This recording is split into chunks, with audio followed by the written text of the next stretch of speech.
Well, thank you very much for the kind invitation. It's a real honor for me to be here today, not just for the privilege and the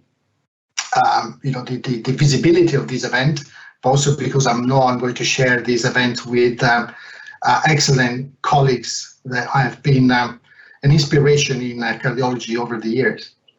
So my talk is about a review on feline cardiomyopathy, which is a quite difficult topic in a way, because it's been a very controversial topic for many years. So I'm going through these points that may explain why the topic can be a little bit controversial. And when we talk about cardiomyopathy, I like the definition that's been proposed by the World Health Association years ago, which is a disease of the myocardium associated with cardiac dysfunction. So the two things need to be together, the sort of structural changes that need to be together with the functional changes in order to be called cardiomyopathy. I quite like this classification, because sometimes we see hypertrophic hearts that never develop into a cardiac dysfunction, and that's why I like to mention this classification, or this definition at least. But more recently, a few months ago, an ACVM, American College of Internal Medicine consensus on feline cardiomyopathy has been published, which defines cardiomyopathy as a more heterogeneous group of myocardial disease with variable phenotypic presentation, and with a prognosis that can vary depending on the different condition. And in a way, this one reflects what the World Health Association mentioned years ago, but it does import a new form of approach to feline cardiomyopathy by introducing the concept of phenotypes. The classification, as we all know, is based purely on echocardiography, on echocardiographic examination, which is okay, because this allows us to do a diagnosis in vivo when the patient is still alive, but has some limitations. And these limitations are caused by echocardiographic techniques, but also about the substantial phenotypic variability we see in these cases, which corresponds to or gives room, if you want, to subjective interpretation. And this is particularly true when the diagnosis is made by people with less experience in echocardiography, and this may represent a potential risk for misdiagnosis. Ideally, we should confirm the diagnosis on pathology and histopathology, but obviously this is less relevant when we talk about clinical presentation, because obviously it's not easy to obtain myocardial biopsies in a CAT, and therefore all the pathological investigations are done post-mortem. And incidentally, I started working on feline cardiomyopathy many years ago, when I was working at the University of Bristol. And the reason is that we had a very productive, very successful CAT clinic at the University of Bristol, so I was exposed to a high number of cases. But it is also true that over the years, we all developed a sort of strong opinions about cardiomyopathy, and we had a sort of friendly discussions about who's right and who's wrong. And so I like this cartoon that I made just because it shows how sometimes the academic approach can differ from the approach of people working in practice like me. And so this is obviously a joke, but this sort of disagreement that we had over the years was solved, partially at least, after the publication of the ACVM consensus that I mentioned briefly a few minutes ago. And this publication brought a lot of clarity, if we want, to this difficult topic, and introduced the level of evidence of the different publications on this topic, which is very similar to the ACVM consensus that we saw published for the diagnosis and management of mitral valve disease in dogs last year, by introducing the level of evidence, where a high level of evidence comes from publications from randomized controlled clinical trials, which are prospective and placebo-controlled, very often multicentric, where we got a strong methodology and a strong statistical support.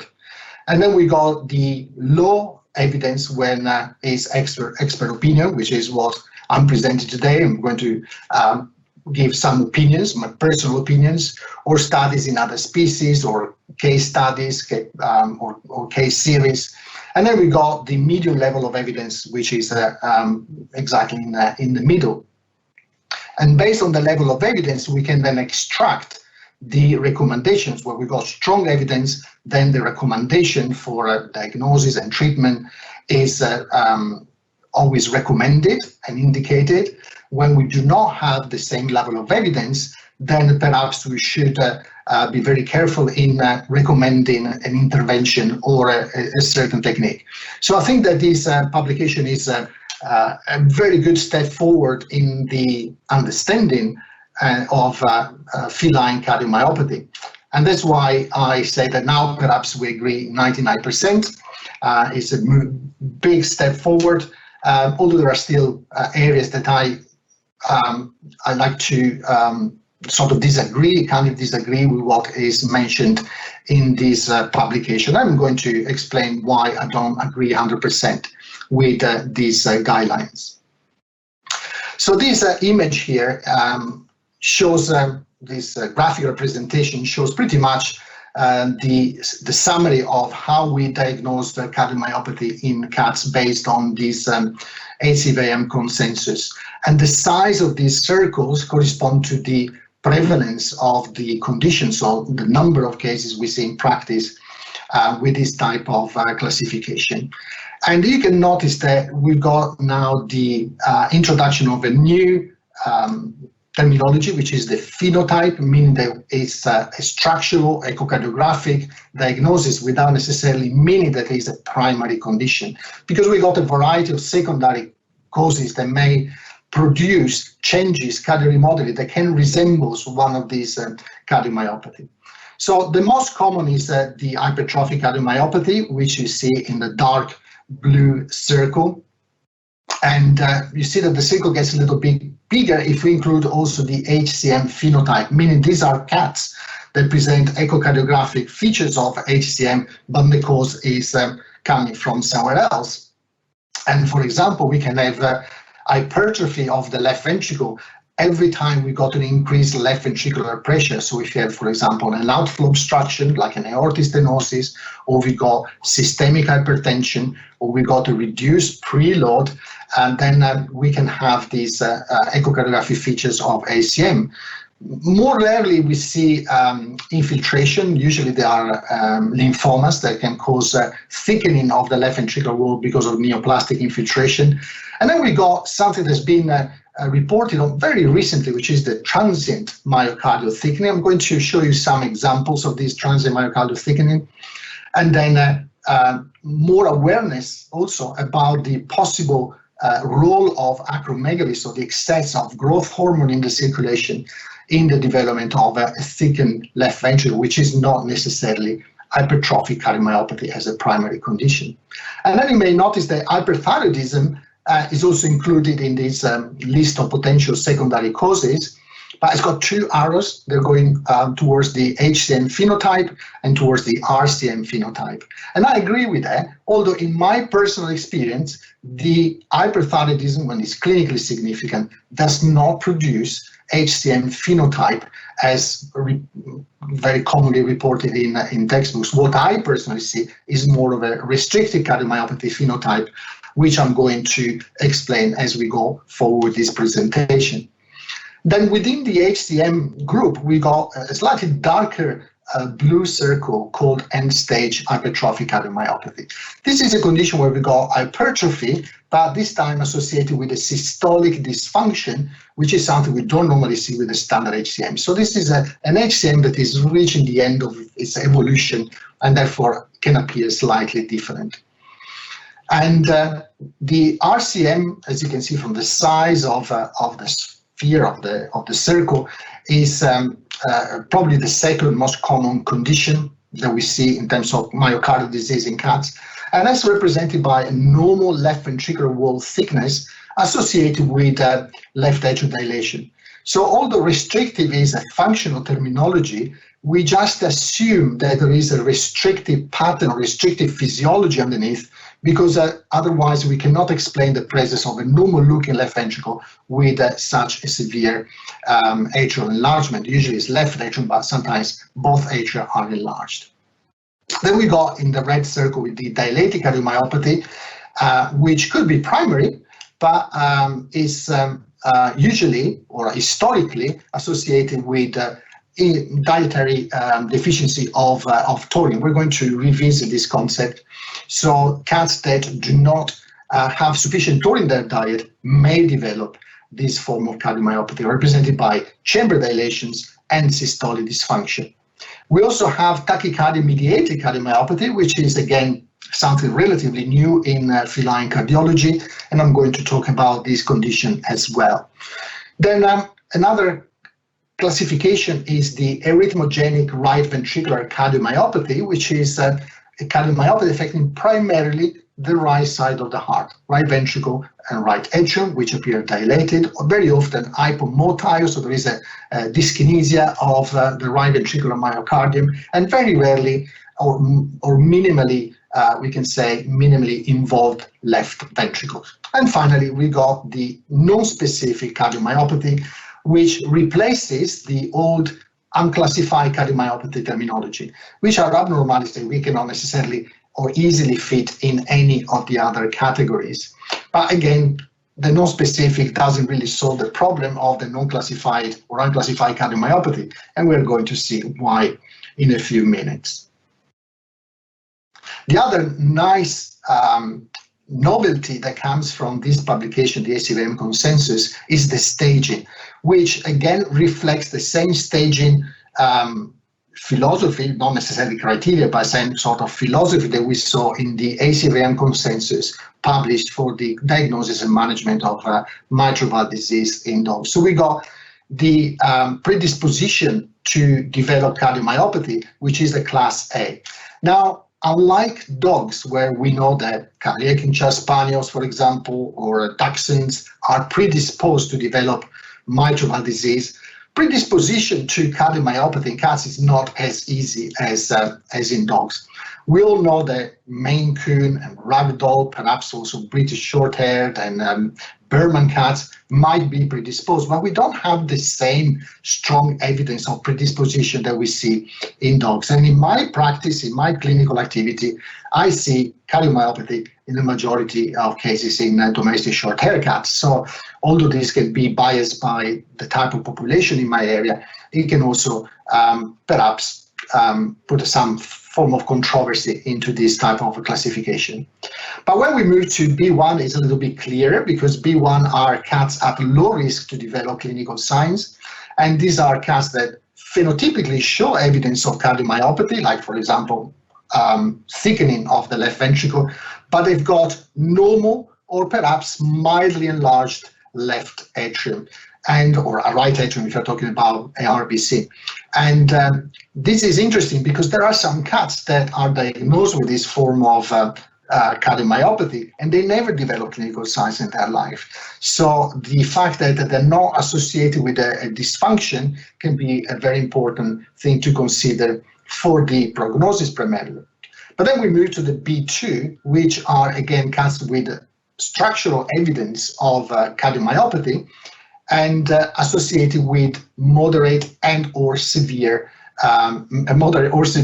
atrial enlargement. So these are cats where obviously there is a dysfunction, because otherwise the atria would not dilate secondary to the changes in the ventricles underneath.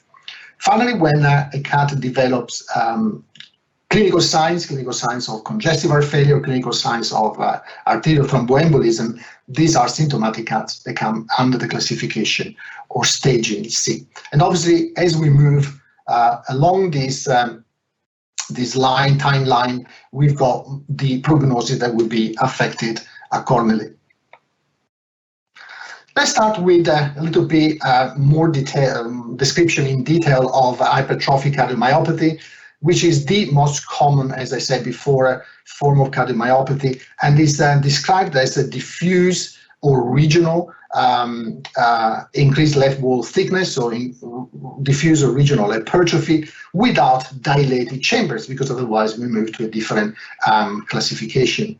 And in an old study published approximately 20 years ago, we found that this form of cardiomyopathy represents approximately 2/3 of the all cardiomyopathy cases seen in cats.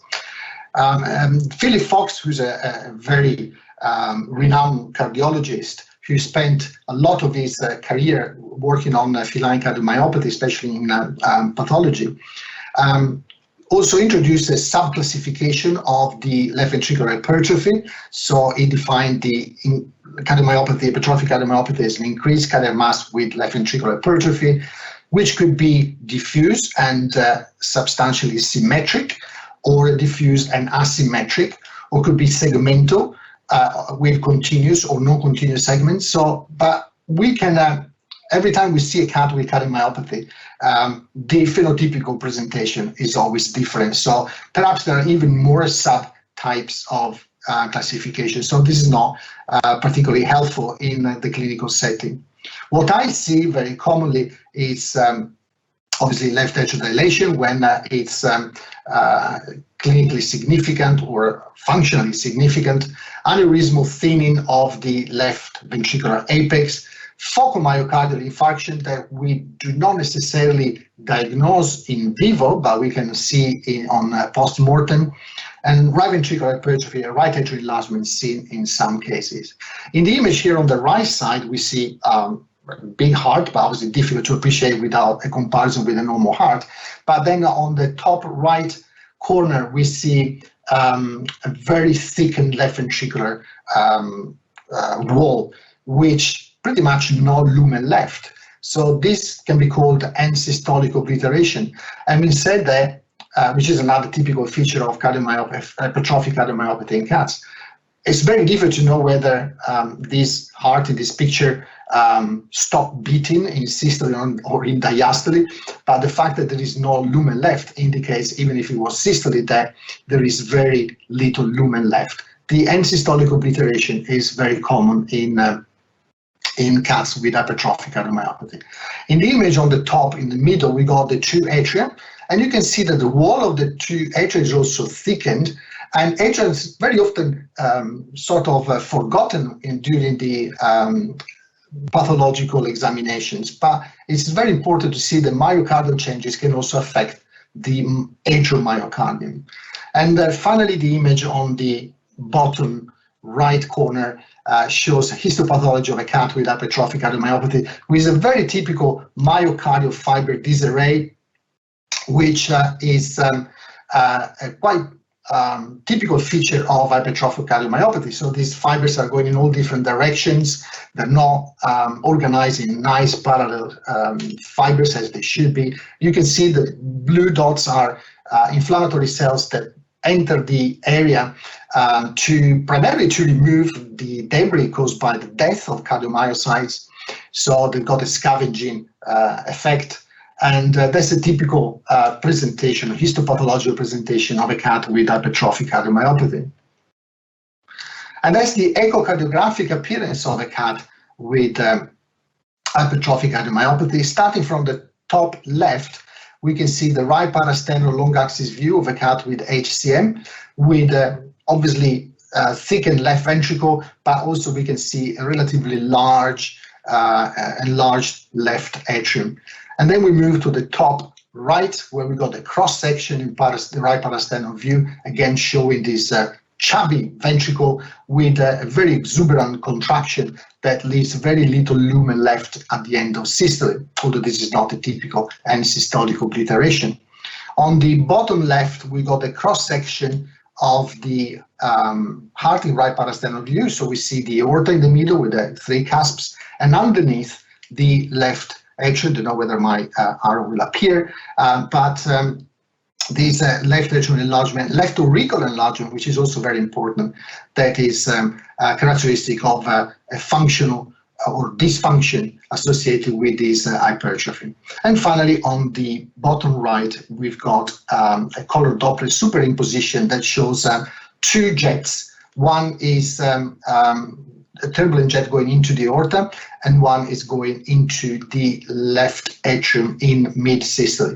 This is called systolic anterior motion of the mitral valve, which is present in approximately, at least in my cases, in approximately 50% of cases, 40-50% of cases. And it's caused by an abnormal movement of the septal leaflet of the mitral valve towards the interventricular septum in mid-systole. By doing that, it causes a dynamic outflow obstruction in systole, and at the same time leaves the mitral valve partially open in systole, causing a mitral regurgitation.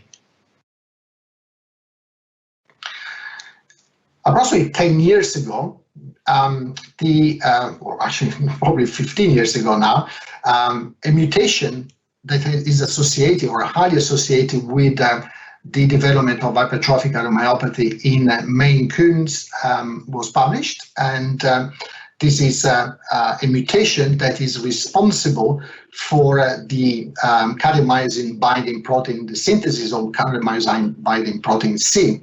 And this mutation is called the A31P mutation, or Catherine Mayer's mutation, because she's the colleague who first presented this finding. And subsequently was also described, the same mutation was described in rag dogs. There is a suspected familial HCM also in other breeds, but the Maine Coon and the rag dog is certainly the most studied cats. And it appears to be an autosomal dominant mode of inheritance, like in people, because in people, familial HCM has the same type of autosomal dominant inheritance. And the mutation in the two breeds is on the same gene, but in two different locations, two different regions. And in the Maine Coon, we've got glycine substituted with cysteine. In the ragdoll, we've got an arginine that's substituted with a tryptophan. So it's my variation, but obviously worth mentioning. A few years later, there was a publication about the possible association of a different mutation called the A74T or Cox mutation, responsible for cardiomyopathy in Maine Coon cats. But later on, there were a variety of publications, and the last one was in 2013 by a group of Italian cardiologists collaborating with Professor Mark Kittelson, who spent, again, another colleague who spent many of his years working on this condition. But this mutation has been disproven, or at least the association of this mutation with hypertrophic cardiomyopathy has not been confirmed. So we should focus on the A31P as the important mutation. The big advantage of diagnosing this mutation is it can be done by the breeder of the pet owner, theoretically, because you just need a buccal swab that can be submitted to the lab to run this genetic test, or a blood sample that can be submitted to the lab. The problem that we've got when we talk about genetic mutations in cats is that we may have one of several mutations. And if we compare to hypertrophic cardiomyopathy in people, where we got more than 400 mutations described, it may be naive, but it's not realistic to believe that the same happens in cats. So we might have more mutations. And that's why we got results like the results of this study. They are a little bit confusing. In 2010, 10 years ago, Gerhard Wess, a very clever colleague from the University of Munich, ran this test to using both the A31P and the A74T mutation to see what the phenotypical variation is associated in the Maine Coon and other breeds of cats. But I just brought one of the several results reported in this paper, and that's in relation to the A31P test. And starting from 83 cats with the Maine Coon cats that had the test done, they found that 22% were positive to the genetic test and 78% were negative. These are relatively old cats, 5-6 years of age, and therefore, obviously, they may still develop the disease later on in life, but it should take into account the average age where these cats tend to present these phenotypical changes of cardiomyopathy. But on echocardiography, the 22% cats that were positive, 83% of these cats were healthy. So they didn't have any echocardiographic changes consistent with HCM, and only 17% were actually developing signs of HCM. And interestingly, of these 3 cats with HCM on echocardiography, the majority, 2 out of 3, were heterozygous. And you would expect in a dominant type of inheritance like this to see more changes in the homozygous, but we're talking about very small numbers here, so probably difficult to make big assumptions based on the final numbers on the bottom. And of the 78% cats that were negative, we still had some, 9, that had echocardiographic features of HCM. So despite being negative to the mutation. So this explains that this test, the genetic test, is surely perfect in the way it's run. So very little low negative, false negative or false positive for the test, for the mutation. But for the clinical presentation, we can have positive cats that will never develop HCM and negative cats that will develop HCM, probably because of the other mutations that are present, but we have not recognized yet. We mentioned causes of myocardial hypertrophy in the first diagram. Going to relist them again, including aortic stenosis, systemic hypertension, dynamic obstructions, and they all cause ventricular pressure overload.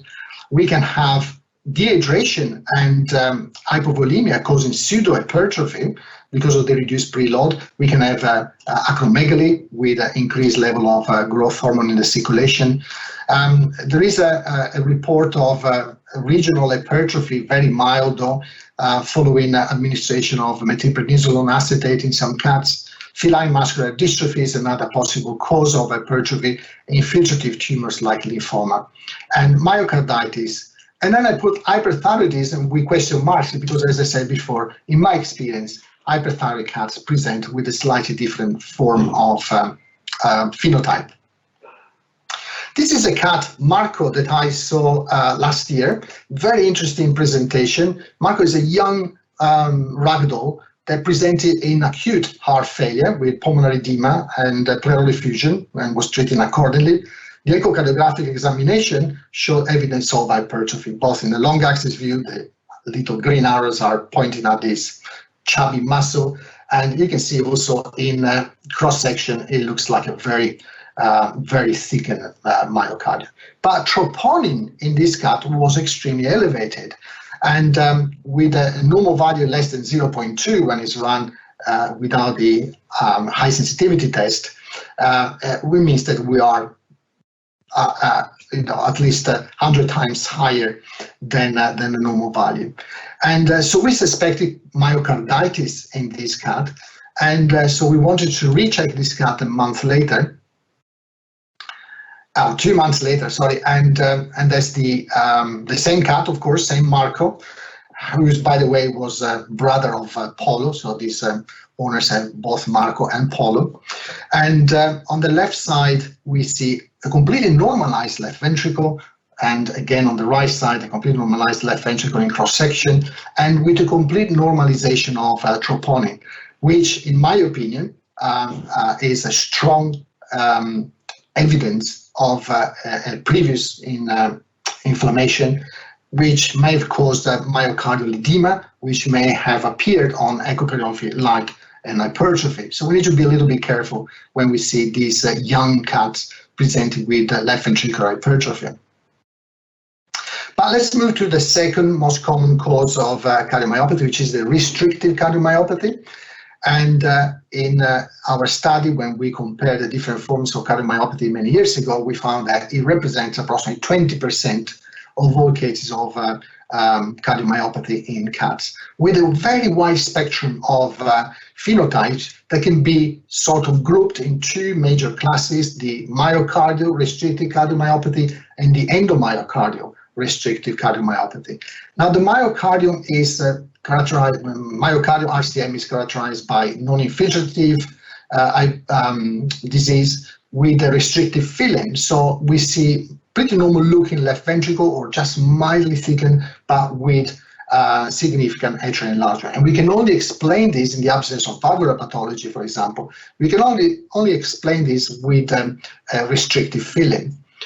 And then we got probably, my experience at least, more commonly represented endomyocardial form of RCM, which also presents with the abnormalities mentioned before, the extensive fibrous replacement at the level of the endocardium or endomyocardium. And again, they present with a wide spectrum of clinical manifestations that depend on the severity of the underlying condition. And I always thought, well, perhaps we should, in the myocardial form at least, perhaps rule out a possible constrictive pericarditis, which would give the same type of restrictive filling. The images on the right show an example of a cat that on echocardiography didn't appear thickened. What we see here is with the white arrowhead is a sort of regional hypertrophy at the level of the papillary muscle, but probably caused by this ring of fibrous tissue, which is depicted with or pointed by the black arrowhead. And this is synechia, so it's a ring of fibrous tissue, a ring of scar that is sort of going around the left ventricular lumen, causing this abnormality we see on the bottom image. And the blue color in the trichromic stain using this specimen, the blue color represents fibrous tissue. So we got the synechia, the big ring, but we also have spots. We got patchy myocardium that appears blue. So we got also intramural fibrosis, probably secondary to intramural infarctions, which are very common features in this form of cardiomyopathy. And that's how echocardiographically an endomyocardial form of RCM can present. On the top left, we see a big bridge of fibrous tissue crossing the lumen of the left ventricle. Looks like this cat has two mitral valves, but obviously one is the mitral valve, one is this fibrous tissue. Then we've got on the top right, we got the apex of the myocardium sort of glued to the septum by, again, a scar. And two contiguous parts of the interventricular septum on the bottom left, and on the bottom right is another case which I consider probably an end-stage form of cardiac disease in general, but with a very prominent endomyocardial lesion and a bradycardia that, in my experience, usually is a preagonic phase of this condition. And then we have the dilated cardiomyopathy. Now, dilated cardiomyopathy is characterized by severely dilated left ventricular chambers and very often the right ventricular chamber is affected too. And we can see on the top left a very globoid shape of this heart, but in cross-section of the left ventricle here, we see very clearly dilated chamber. We see very thin myocardium to the point that we can see the light coming through the apex. It's called transillumination. And the same transillumination can be seen at the level of the left atrium. And because the left atrium is equally significantly dilated. The histopathology picture on the bottom shows these very pale myocardial fibers. These are fibers that are probably dying. They're quite edematous. They are detached from each other. And there is not very much inflammation there compared to the images we saw for the HCM cases. And that's what we see in dilated cardiomyopathy. I normally use very sort of stringent criteria for dilated cardiomyopathy that involve a left ventricular diameter of more than 14 millimeters in systole, so indicating that systolic dysfunction. Systolic fractional shortening less than 28% associated with left atrial dilation and normal or reduced thickness of the myocardial wall. This was the second most common cardiomyopathy diagnosed in cats until 1987. So in 1987, Paul Payan who's an American cardiologist, in collaboration with Mark Kitterson and other colleagues, published the paper on the association between dilatic cardiomyopathy and taurine deficiency. And they started from the diagnosis of DCM, like in this case, we got echocardiographically and relatively enlarged for cardiac enlargement, four-chamber enlargement here, and very little systolic function. So this is a dilated, very dilated ventricle with very little systolic function, very little contractility. And what Paul Pyer and his colleagues found is that the administration or replacement of taurine, supplementation of taurine in these cats can reverse the cardiac disease in the majority of cases. This was a revolutionary discovery to the point that they obtained a cover of Science in this issue talking about myocardial failure in cats with low plasma taurine. Because indeed low plasma taurine is associated with low myocardial taurine, and low myocardial taurine is associated with dilatic cardiomyopathy. And the oral supplementation increased the plasma taurine, so we assume increase also in the myocardium, and evoked a complete reverse remodeling, so the biochemical abnormalities and the myocardial abnormalities at the same time. Taurine is a very interesting amino acid. It's essential in cats, as is essential in primates, including people. And it's also interesting because it's the only amino acid in nature that has a biological effect on its own without necessarily combining to other amino acids to form a peptide or a protein. And it's also interesting to note that taurine deficiency in cats can lead to retinal degeneration, although the two conditions are not necessarily associated.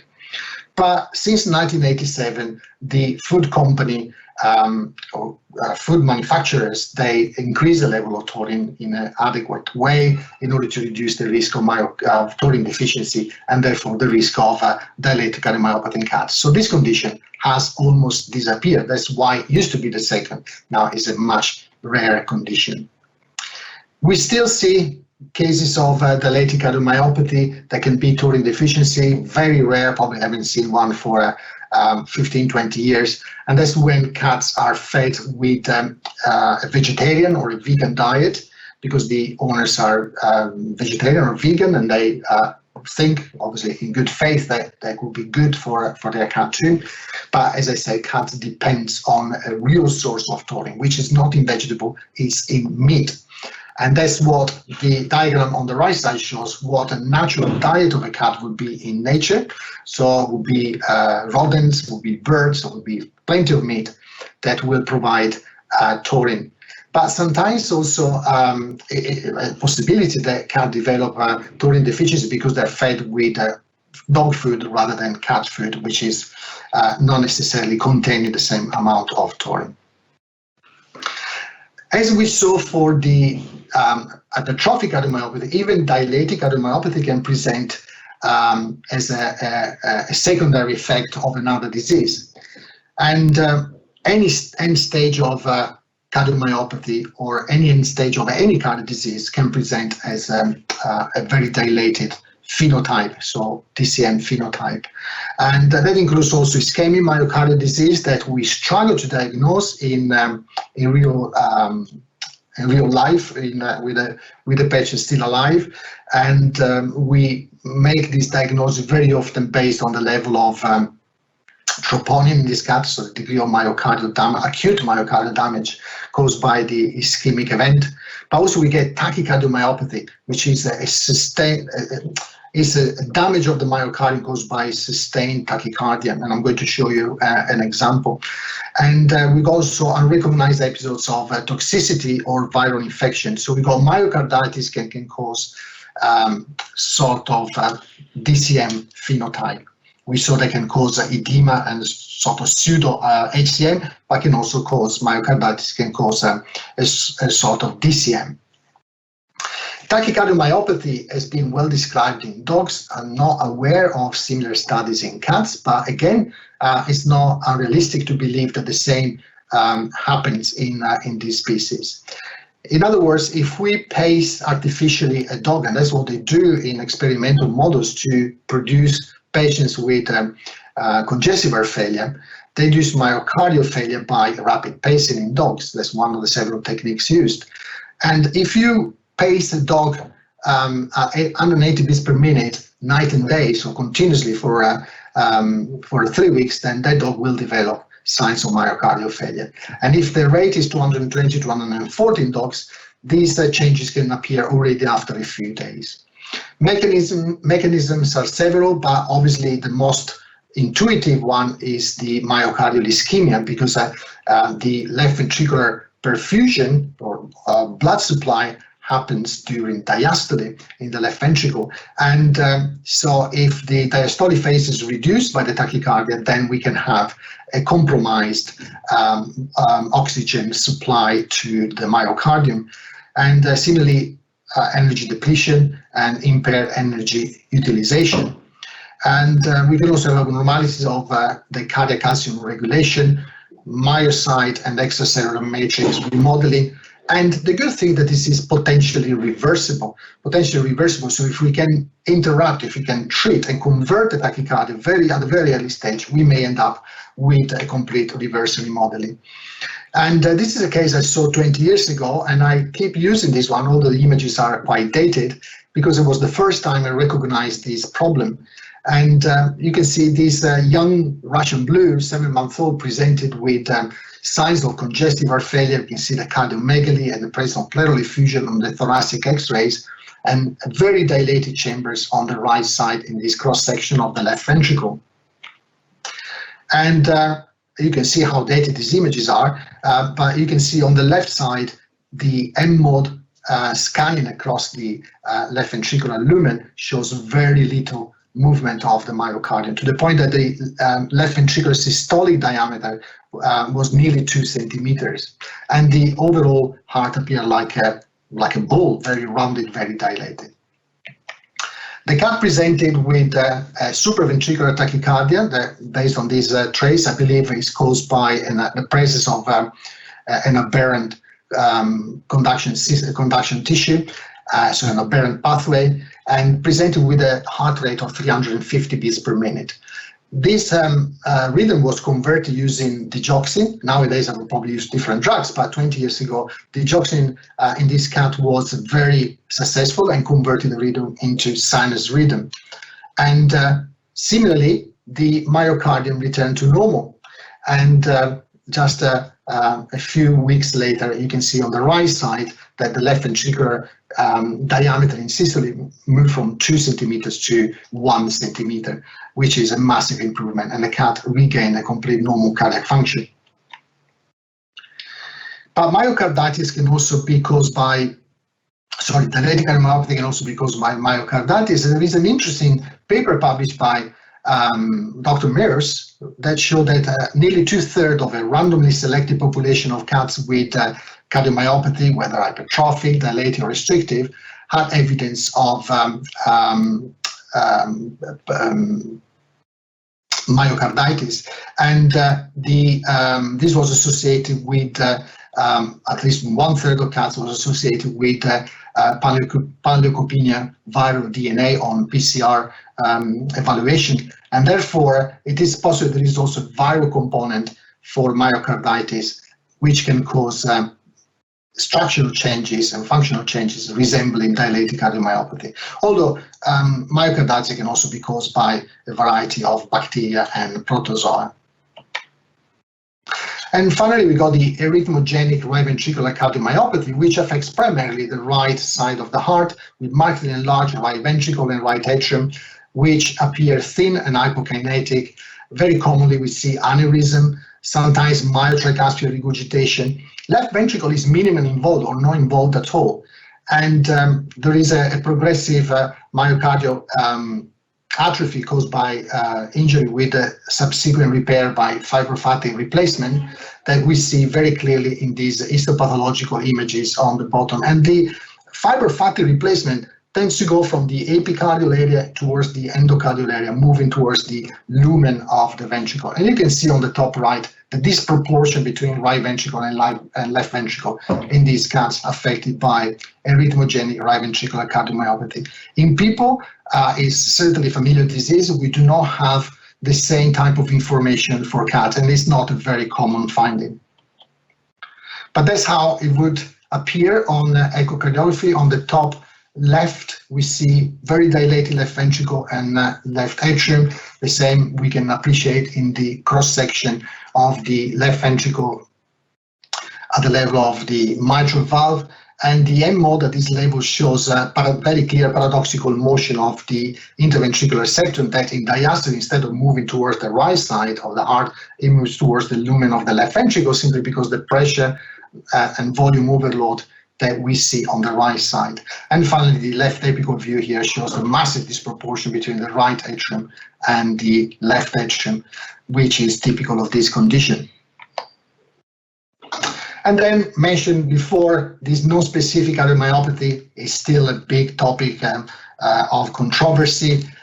Probably we should refrain from classifying cases where we cannot necessarily identify the typical features and just describe the lesions that we see, because this could be just an early stage or an end stage of another form of cardiomyopathy or another form of cardiac disease, could be associated with myocardial ischemia or unrecognized valvular disease, which is certainly possible in cats, and or unrecognized pericardial disease. So I will simply describe what we see on echocardiography rather than giving a classification. This example, for example, this cat shows pretty much features of all forms of cardiomyopathy. Is dilated, and it's got the left ventricular wall, free wall, that is thin compared to the second that is thickened. We've got a very clear endomyocardial bridge of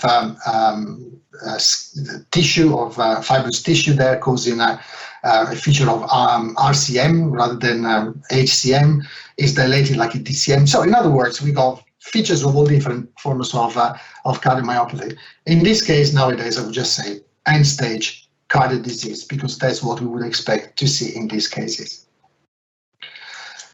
When it comes to clinical presentation, clinical signs, the good news is that different forms of cardiomyopathy present exactly in the same way. So from a clinical point of view, the classification is much less relevant. And they all present with typical signs, when obviously severe enough, clinical signs of congestive heart failure. Therefore, dyspnea represents the most important clinical sign. And dyspnea in cats with cardiomyopathy can be caused by pulmonary edema or pleural effusion, or a combination of the two. Sometimes these cats are naive. In other words, they don't have any previous diagnosis of a heart disease, so they don't have an audible heart murmur, they don't have an arrhythmia, and or a gallop sound. But then during the journey to the vet, for example, during the car journey or during the hospitalization, the stress can cause the onset of clinical signs. And sometimes it's our own maneuvers, our attempts to restrain the cat for a blood sample or for an echocardiogram, or when we force a cat in a recumbency for an ECG or an echo examination or an X-ray examination, that stress associated with the restraint can trigger and evoke the onset of clinical signs. Therefore, we should always be very, very gentle when we examine these patients that can be potentially cardiac patients. Another sign that can be seen in these cases is right-sided ascites secondary to right-sided congestive heart failure, which can be important because it may interfere with the respiratory function, can interfere with the respiratory rate, and can cause discomfort as well. Like in this cat in the picture on the top, on the bottom right, we can see the fluid that was removed from the abdomen of this cat, more than a liter, in a cat that was slightly above 4 kilos of body weight. So it's a massive amount of fluid, but the cat immediately started breathing again before he couldn't breathe and he couldn't even stand. And so that's a very important clinical sign, usually associated with jugular pulsation or distension, hepatomegaly, and the presence of very turgid veins on the surface of the skin, as you can see on the top right image in this cat with ARVC. Occasionally, we have cats with cardiomyopathy presenting with a history of falling and fainting or syncope. This is a sudden, unexpected, and unprovoked loss of consciousness. And for this reason, the cat fall on the ground, on the floor, unconscious, usually for just a few seconds, and then the recovery is spontaneous and very rapid. And this is usually associated with significant arrhythmias that accompany the underlying cardiomyopathy.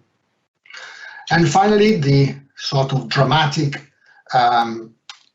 outcome of a cardiomyopathy could be the development of arterial thromboembolism, which is a very dramatic presentation with a very painful condition caused by the formation of a clot within the left atrium that then moves, or a fragment of this clot moves into the left ventricle and is ejected in systole into the aorta, and very often goes and lodges at the level of the bifurcation of the abdominal aorta into the two iliac arteries, and therefore causes a very sudden and painful paresis or paralysis of the hind limbs, although forelimbs can be affected too, or sometimes even the carotid arteries with sudden death, with sudden loss of perfusion to the brain, or even kidney or mesenteric arteries.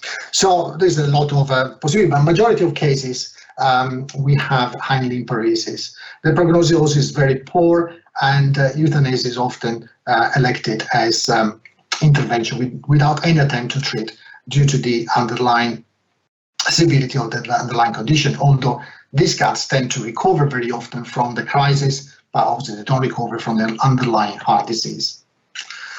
In terms of acute management, very often we treat cats in acute failure because they present acutely, they mask very well their underlying cardiac disease, and therefore we need to intervene very rapidly by removing the effusion, which is very often the cause of the clinical signs. But first of all, we need to reduce the stress. We mentioned stress as an important cause of onset of clinical signs, so we need to minimize stress in these cats, try to reduce any form of diagnostic intervention until we have stabilized the patient. I always advocate the use of sedation, especially when there are very stressed cats. There are a lot of protocols available. I use successfully butorphanol and buprenorphine. Become a little bit more a bigger fan of alfaxalone nowadays. But as I said, I'm not an anesthetist. I don't have necessarily the right protocol that works for all cats. But I just want to show you this video because Wogos was a cat that presented stable, and just during physical examination, despite what I consider to be a gentle approach to physical examination in cats, the cat developed very sudden onset of dyspnea. And we can see Wogos presented with open mouth breathing, dilated pupils, and these are cats that die within minutes unless we intervene very rapidly with sedation and oxygen supplementation. And you will see that after 20 minutes from sedation, Wogos recovers almost immediately. And in this case, the sedation allowed us to complete the physical examination and reach the final diagnosis, which was congestive heart failure, and was treated accordingly. But you can see now the cat looks a little bit spaced out, but is certainly no longer dyspneic. So sedation is, for me, a very important thing to consider in acute cases. Together with oxygen supplementation and cage rest, there are various systems to deliver oxygen to these patients, and you just need to find the one that works for that particular patient. Not all cats, for example, tolerate the mask, but this one on the right side did. Not all tolerate the cage, but the one on the left did. So you need to find the best way to administer oxygen to these cases. And if there is fluid in the chest that we can detect with percussion, chest percussion, or a quick ultrasound of the chest, then that fluid needs to be drained as soon as possible. It's a very easy technique that everyone should be able to do in emergency situations. And finally, we should consider diuresis to remove the pulmonary edema if it's present. Even if we don't have a radiographic diagnosis of pulmonary edema, then we should perhaps, in the presence of a severe underlying condition or respiratory signs, we should consider diuretics, even without a confirmation from radiographic from thoracic radiography. And obviously, ideally, we should give it intravenously in the acute setting, but sometimes there is no time or a possibility to insert an IV line, and therefore we can inject it intramuscularly with the same results. And obviously, we need to be very careful not to drop the blood pressure too much by giving diuresis, and we need to monitor the response to treatment by measuring the breathing rate. So if we have an improvement of the breathing rate, it means that we're working, that the diuresis is working, and we are obtaining the desired outcome. And I mentioned before the importance of abdominocentesis, which can be important when the ascites is causing respiratory distress or a very clear discomfort to the patient.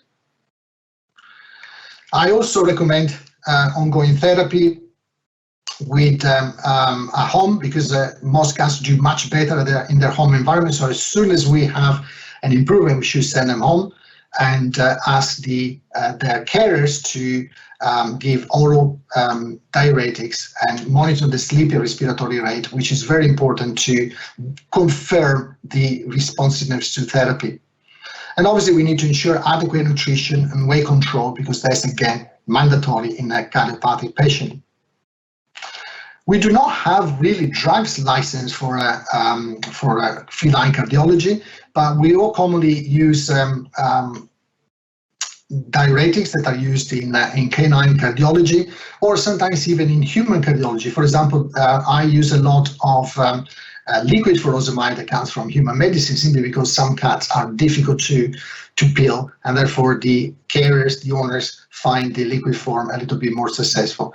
And there are no real strict guidelines. The aim for chronic diuresis is to use the lowest dose that can control the clinical signs. So it can be anything between 0.5 to 2 milligram once or twice a day. Or we can consider torazemide, but again, we don't have any strong scientific evidence that will guide towards a certain dose, but we reckon that 0.75 to 1 milligram per cat once a day is probably the correct amount of torazemide to control effusion. These cats will lose all electrolytes, but potassium in particular is very important, so we need to make sure that there is that the cat eats, or at least receives a potassium supplementation to avoid the risk of hypokalemia. And obviously, we need to monitor very closely the renal function, because our diuretic therapy can damage the kidneys. The sleepy respiratory rate in particular is a very, very strong and powerful, reliable, and completely inexpensive technique to control the efficacy of treatment at home. And we can ask the cat owner to measure the breathing rate during sleep, and we know that when heart failure is well controlled, the value tends to be below 30, with an average of 20. So we can use this technique to monitor the response at home. And usually when I diagnose a cat in heart failure, I tend not to see it again. I tend to stay in touch with the carers over the phone to avoid further stress or journey to the vet. And obviously, we need to monitor every now and then the renal function, but otherwise I tend to keep them and leave them quiet. And to finish off, I just want to briefly mention the prognosis of cardiomyopathies. Obviously, the prognosis depends on the underlying condition. So a diagnosis of HCM can be different from a diagnosis of DCM or RCM. But data are primarily coming from HCM, studies coming from the Royal Veterinary College.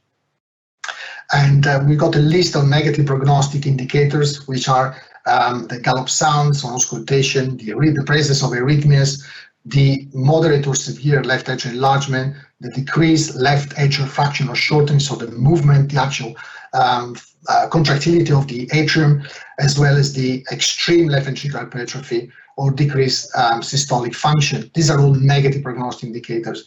And certainly the presence of echo contrast in the left atrium or intracardiac thrombi then is certainly increase the risk of thromboembolism. And regional wall thinning with hypokinesia may reflect myocardial infarction, so that's another negative prognostic indicator. The diagram on the right shows the Kaplan-Meier, showing the survival of cats with HCM, with or without congestive heart failure. You can see that in the presence of congestive heart failure, the median survival time is 194 days. But when they are in without congestive heart failure, their survival can be more than 3,600 days, which is pretty much what you would expect normal life expectancy in a cat. So probably this study included cats that had hypertrophy of the left ventricle by all means, but not the abnormalities of the ventricle associated with it. So we should certainly consider the cats in the pink line, the cats in heart failure, as a very useful indication for the prognosis once they develop heart failure. And with this, I've finished my rapid gallery of cardiomyopathy in cats, and I thank you very much for your attention. Thank you.